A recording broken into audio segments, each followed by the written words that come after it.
Welcome to another episode of Readful Things, where I show you something special from my collection. And special to me could be anything, but in this case it kind of is special because Bentley Little and Gloria. This is one of my favorite books because I still could not explain to you what happens in this book to save my life. But it's so unlike Bentley's other books, and I say this, I've actually gotten in arguments with people about this because they're like, it's just like his other books. No, it's not. There is something about Gloria that is like sci-fi, chaos, goblin energy, and I feel like he just went hard for this, and like, his other books aren't like this. They just aren't. And I love them, but they're just not Gloria. I need people to read Gloria and then come talk to me about it, please.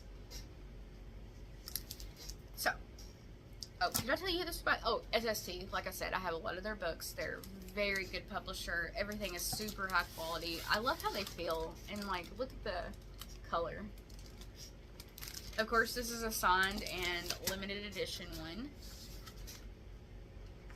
This is number 224 of 400. And I'm going to tell you a little bit about it. And I need you to understand that no matter what I tell you about in the synopsis, it still does not give you the full depth of what Gloria is. Gloria is something that has so many layers. I need people that even don't like Bentley Little to give Gloria a chance. That's like how I feel about this book. If you don't do anything that I've ever told you and you never read another single book suggestion from me, please just read this one time. Considering she had just attended her mother's funeral, Gloria James has never expected to see the woman again, but then her dead mom shows up at her house. Gloria's mom is different. She's younger than when she died, dressed in clothes from the 1980s, and nobody else in Gloria's family seems to recognize her. As Gloria tries to figure out the reason for her mother's reappearance and the odd behaviors the woman begins to exhibit, other bizarre occurrences happen. The changes to Gloria's world are small and subtle at first, and then they become much more startling. The freaky situation might be connected to a mysterious shed in a small California town. The strangers who gather around the shed seem to know Gloria's name, and maybe they aren't strangers after all. With Gloria, Bentley Little presents one of his most complex and compelling novels, as certain to surprise readers at every page. I'm going to be 100% honest to you. I have read this book at least 30 times, and I have listened to the audiobook at least 30 times as well, and I'm not exaggerating. Does Audible tell you how many times you've listened to an audiobook you own? Because, good God. There's just something about this book. Like, it's... So, when I was younger, I used to watch The Matrix all the time. And I swear to you, every time I watched The Matrix, it was like I seen something new. There was a new part of it that wasn't there. And I know. It's just me not paying attention, me being a kid, me being forgetful. And it's the way The Matrix was made. I feel like it was made for you to slowly see things each time you watched it, you know? And that's how I felt about Gloria. Every single time I have read this book, I promise you, I have literally just something new. It's just fantastic.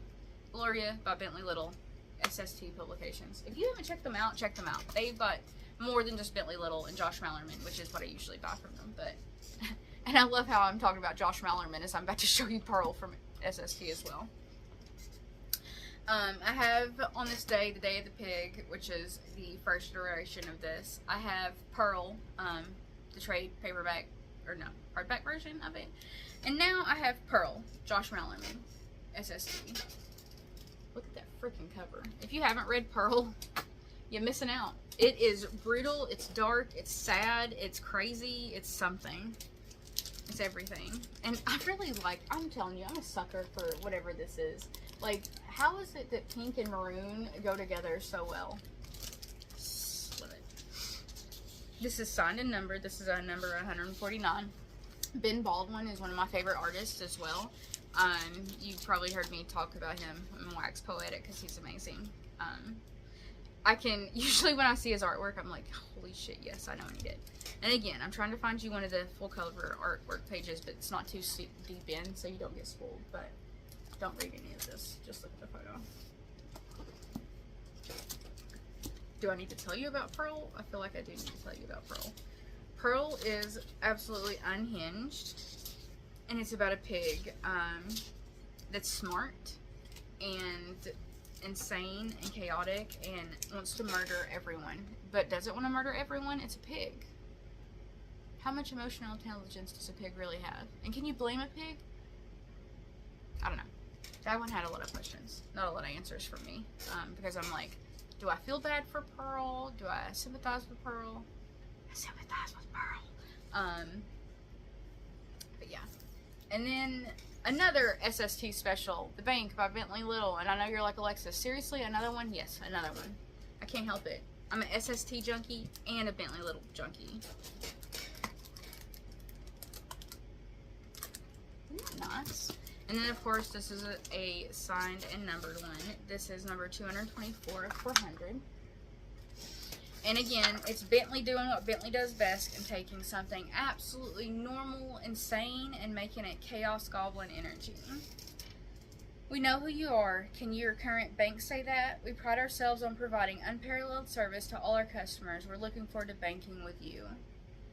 In the small town of Montgomery, Arizona, Kyle Decker's bookshop is barely breaking even. When the bank opens in an empty storefront next door, he hopes the new establishment will bring more foot traffic. The trouble is, nobody's ever heard of the First People's Bank, and the local branch has appeared mysteriously overnight. Their incentives for the new customers seem risible at first. But it's a coincidence when Kyle's wife has her identity stolen and his son receives emails that seem to know his private thoughts, or when the manager of the competing financial institution dies in a gruesome death. Soon, if people in Montgomery, Arizona want to buy a new car or a home, or if they need a small business loan, they have no choice but to work with the First People's Bank. As the bank makes increasingly bizarre demands on its customers, it becomes clear that the town may be in too deep, and the penalty for an early withdrawal is too terrifying to imagine. With his latest original novel, Bentley Little's razor-sharp satire takes on the world's worst practices of our banking industry, and you'll never be able to look at your loan officer the same way again.